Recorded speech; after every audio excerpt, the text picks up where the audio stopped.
एक हादसे में कौवे का पंख टूट जाता है और वो अपाहिज हो जाता है।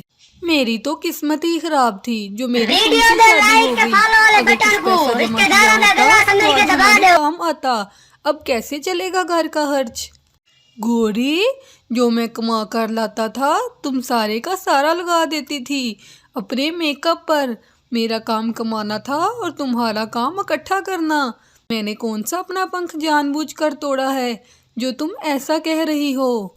कालू जी, मुझे तो कोई काम नहीं आता। अब आप ही हैं जो इस टूटे पंख के साथ भी मुझे कमा के दे सकते हो।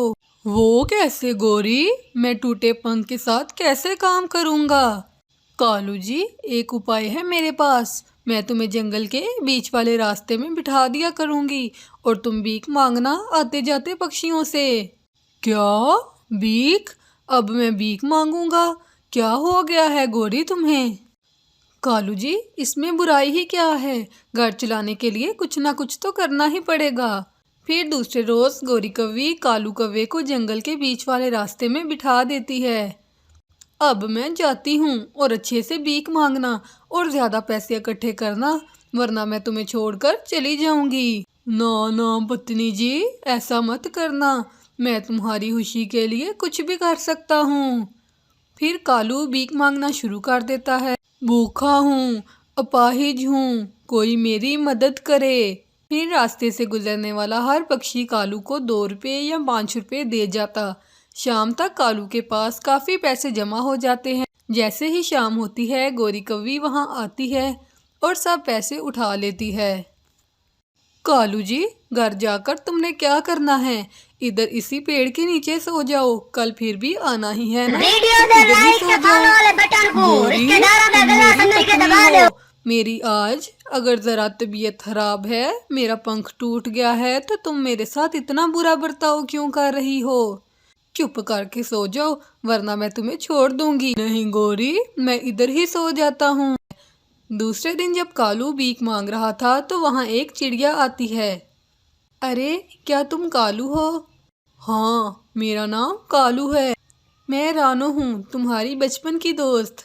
क्या? तुम रानो हो? कैसी हो मेरी दोस्त? मैं तो ठीक हूँ, परंतु तुम ये भीख क्यों मांग रहे हो? फिर कालू कौवा उससे सारी बात बताता है। कालू, मैं कुछ दिनों से इसी जंगल में आ गई हूँ। तुम मेरे साथ मेरे घर चलो। मेरा घर बहुत ही सुंदर है। फिर टूनी चिड़िया कालू कौवे को अपने घर ले जाती है। कालू, कल से तुम भीख मांगने नहीं जाओगे। मैं फूल बेचती हूँ। मैं फूल लाया करूँगी और आप हार बनाना, फिर मैं इनको बेच आऊँगी।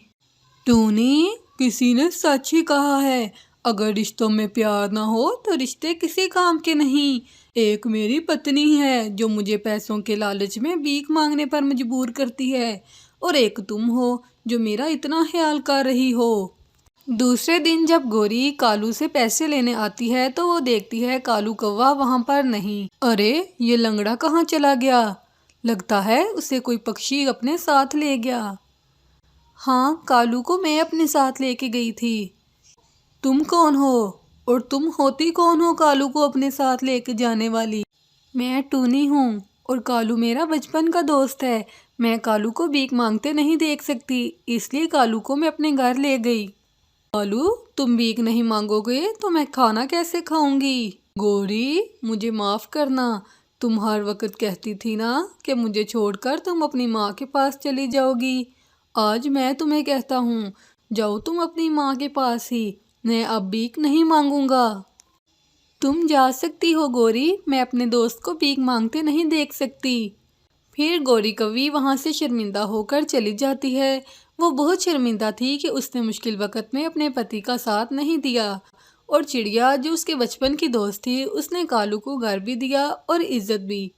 एक जंगल में एक मीनू चिड़िया रहती थी। मीनू चिड़िया एक पेड़ पर बैठी जंगल के मौसम के मज़े ले रही थी। अरे वाह, कितना प्यारा मौसम है। हर तरफ हरियाली ही हरियाली है और ये हवाएं कितनी ज़्यादा अच्छी हैं। अरे मीनू चिड़िया, तुम यहाँ अकेले बैठी क्या कर रही हो? अरे कुछ नहीं बादल भैया, बस मैं ठंडी हवाओं और बादलों का मजा ले रही हूँ। परंतु मीनू चिड़िया, ये मौसम ज़्यादा देर अच्छे रहने वाला नहीं है, इसलिए मैं तुम्हें एक खबर देने आया था। बादल भैया, हमारे जंगल का मौसम खराब होने वाला है क्या?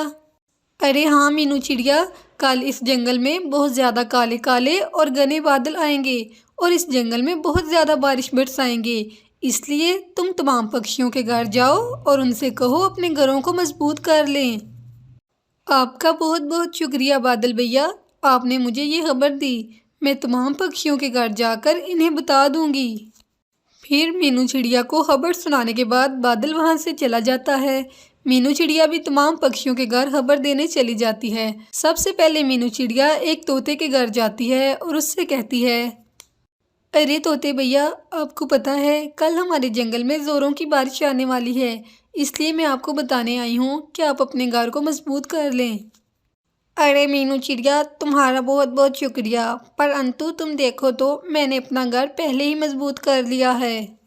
अरे वाह तोते भैया, आप तो बहुत होशियार हैं।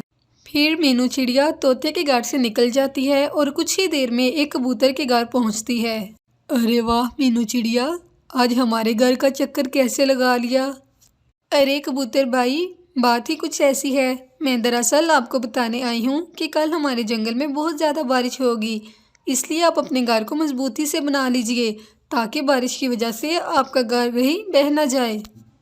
तुम्हारा बहुत शुक्रिया मीनू चिड़िया, तुमने आज ही बता दिया। अब मैं अपना घर मजबूत कर लूँगा। फिर मीनू चिड़िया कबूतर के घर से निकलती है, तभी उसे डाली पर बैठा एक कौवा दिखाई देता है। फिर मीनू चिड़िया कौवे के पास जाकर बैठ जाती है और उसे समझाने लगती है, कौवे भैया, आप यहाँ कैसे बैठे हैं? आपको पता है कल हमारे जंगल में बहुत ज़्यादा बारिश होने वाली है। आपने तो कोई अपना मजबूत घर भी नहीं बनाया, आपको तो बहुत दिक्कत हो सकती है। अरे मीनू चिड़िया, तुम खुद को बहुत ज़्यादा होशियार समझती हो क्या? तुम जो भी झूठ सुनाओगी मैं मान लूँगा क्या? मीनू चिड़िया, मैं कोई छोटा बच्चा नहीं जो घर कोई आकर मुझे समझाए। मैं जानता हूँ मुझे क्या करना है। ठीक है कौवे भैया, मैं तो अपने घर जा रही हूँ, मेरा तो घर है। मैं तो आपको समझाने आई थी, आगे आपकी मर्ज़ी। फिर मीनू चिड़िया वहाँ से चली जाती है, परंतु कौवे को मीनू चिड़िया की बात बहुत बुरी लगी थी। अरे मीनू चिड़िया, तुम्हारा पक्का घर है तो क्या हुआ? अब देखो मैं तुम्हारे साथ क्या करता हूँ। फिर कौवा मीनू चिड़िया के घर को जाकर गिरा देता है। मीनू चिड़िया दूसरे पक्षियों के घर गई हुई थी, इसे तो पता ही नहीं था कि उसका अपना घर टूट चुका है। मीनू चिड़िया को वापस आते आते रात हो चुकी थी और जैसे ही मीनू चिड़िया ने अपना घर देखा तो वो अपना घर देखकर परेशान हो गई। मीनू चिड़िया का घर सारा टूट चुका था। अरे बाप रे, ये क्या हो गया? मेरा घर कैसे टूट गया? बारिशें भी होने वाली हैं। अभी मीनू चिड़िया ये कह ही रही थी कि जंगल में घने बादल आ जाते हैं और तेज़ बारिश शुरू हो जाती है। अरे अब मैं क्या करूं? मेरे पास तो कोई पक्का घर भी नहीं जहां मैं रह सकूं और इस बारिश से बच सकूं। मीनू चिड़िया बारिश में भीग रही थी, तभी उसकी नज़र उधर पड़े केलों और कुछ पत्तों पर पड़ती है। उन चीज़ों को देखकर मीनू चिड़िया के दिमाग में एक आइडिया आता है। फिर मीनू चिड़िया अपने दिमाग को इस्तेमाल करके उन पत्तों और केलों से अपना एक शानदार घर बना लेती है। मीनू चिड़िया अब इस तेज़ बारिश से बच सकती थी, परंतु कालू कौवा अपने घर की तरफ वापस जा रहा था। तभी एक काला बादल इस कौवे पर जोरों की बिजली गिरा देता है। वो बिजली इतनी जोरों की थी कि इस कालू कौवे की वहाँ मृत्यु हो जाती है। कालू कौवे को अपनी गलती की सज़ा मिल चुकी थी। प्यारे दोस्तों, इस कहानी से हमें सीख मिलती है कि हमें कभी भी किसी के साथ बुरा नहीं करना चाहिए, क्योंकि अंत में हमारे साथ भी बुरा हो सकता है। वो चिड़िया अपने ऊंचे घर में तिनकों के घोंसले में बैठी हुई थी, क्योंकि कुछ ही दिन पहले उसका पक्का लकड़ियों का घर तेज़ हवा से टूट गया था और अब उसके पास समय नहीं था कि वो अपना नया घर बना सके। पास ही एक कौवा और एक कौवी रहते थे, जिनका घर पक्का था और लकड़ियों से बना था।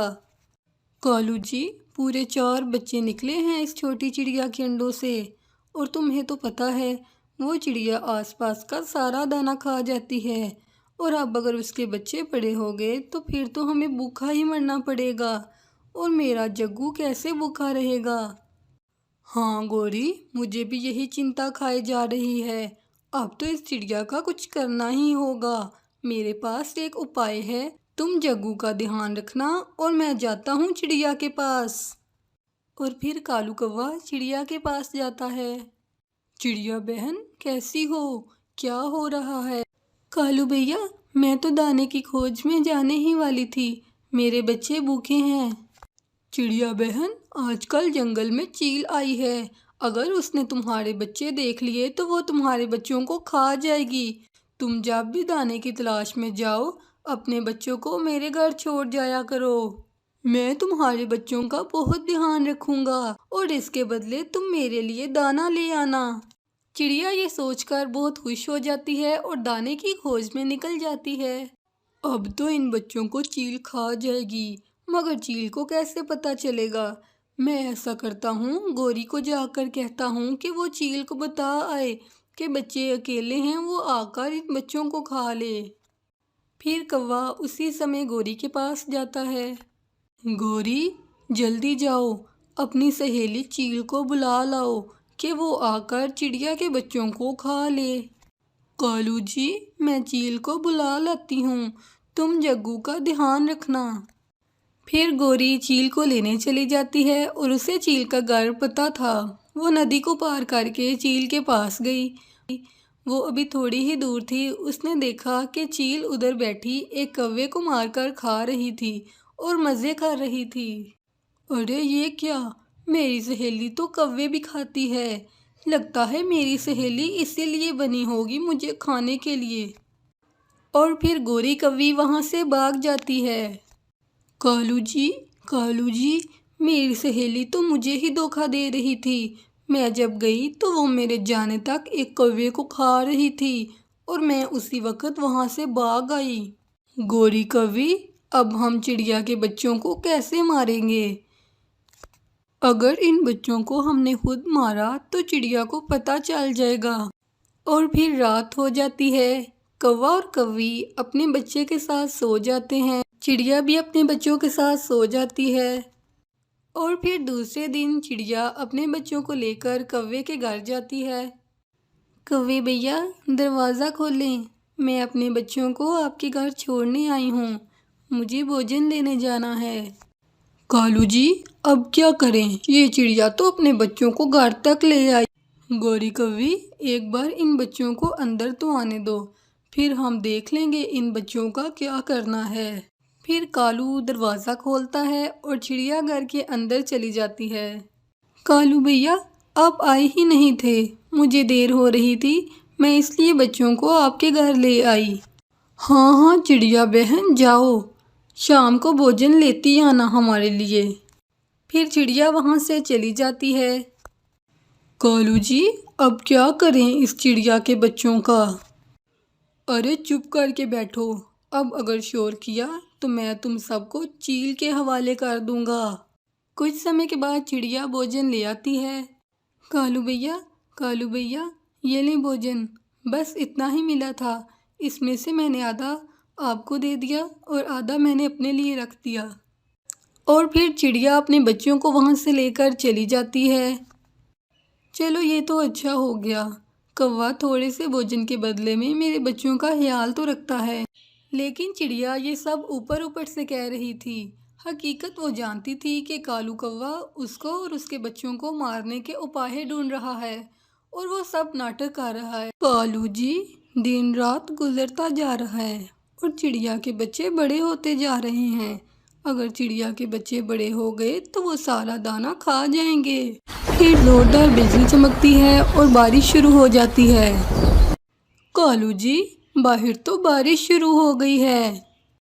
गोरी कौवी जो हम ना कर सके वो इस बारिश ने कर दिया, अब तो भीगेंगे चिड़िया के बच्चे और मरेंगे। बारिश बहुत तेज़ है, मैं अपने बच्चों को लेकर कालू के घर चली जाती हूँ, वो ज़रूर मेरी मदद करेगा। कालू भैया बारिश बहुत तेज़ है, दरवाज़ा खोलें। चल भाग इधर से, मैं तुम्हारी मदद क्यों करूं, मैं तो पहले ही तुम्हें मारना चाहता था, आई बड़ी मेरी दोस्त बनने वाली, चल भाग इधर से। चिड़िया ये सब सुनकर बहुत दुखी होती है, उसे समझ नहीं आ रही थी कि वो इस बारिश में कहाँ जाए। फिर सुबह हो जाती है, वो वहाँ से उठने ही वाली थी कि पास वाला पेड़ उसे आवाज़ देता है। छोटी चिड़िया मेरे तने में जो सुराख है तुम उससे अपना घर बना लो और इसमें अपने बच्चों को लेकर बैठ जाओ। ये सुराख बाहर से छोटा है, अंदर से एक बड़े घर जितना है। चिड़िया ये सुनकर बहुत खुश होती है और वो उस छेद में चली जाती है। वो छेद अंदर से एक बड़े घर की तरह था। बारिश तो रुकने का नाम ही नहीं ले रही थी, मगर चिड़िया को अब कोई परेशानी नहीं थी। तेज़ बारिश से जंगल में सैलाब आ जाता है और कौवे का घर पानी में डूब जाता है। कौवे का सारा अनाज पानी में बह गया। कालू जी, हम तो चिड़िया को मारना चाहते थे, अब तो हम खुद भी मरेंगे।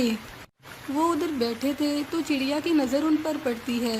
वो ज़ोर से आवाज़ लगाती है, कालू भैया इधर आ जाएं। कालू जी, ये चिड़िया हमें क्यों आवाज़ दे रही है, चलो जाकर देखते हैं। कालू भैया, आप मेरे घर में आ जाएं, मुझे ये घर भगवान ने दिया है। कालू और गोरी को बहुत अफसोस होता है। उन्होंने चिड़िया को हर तरह से नुकसान पहुंचाने की कोशिश की, मगर वो खुद मुसीबत में आ गए, लेकिन चिड़िया ने फिर भी उनकी मदद की। कालू और गोरी फिर चिड़िया से माफ़ी मांगते हैं।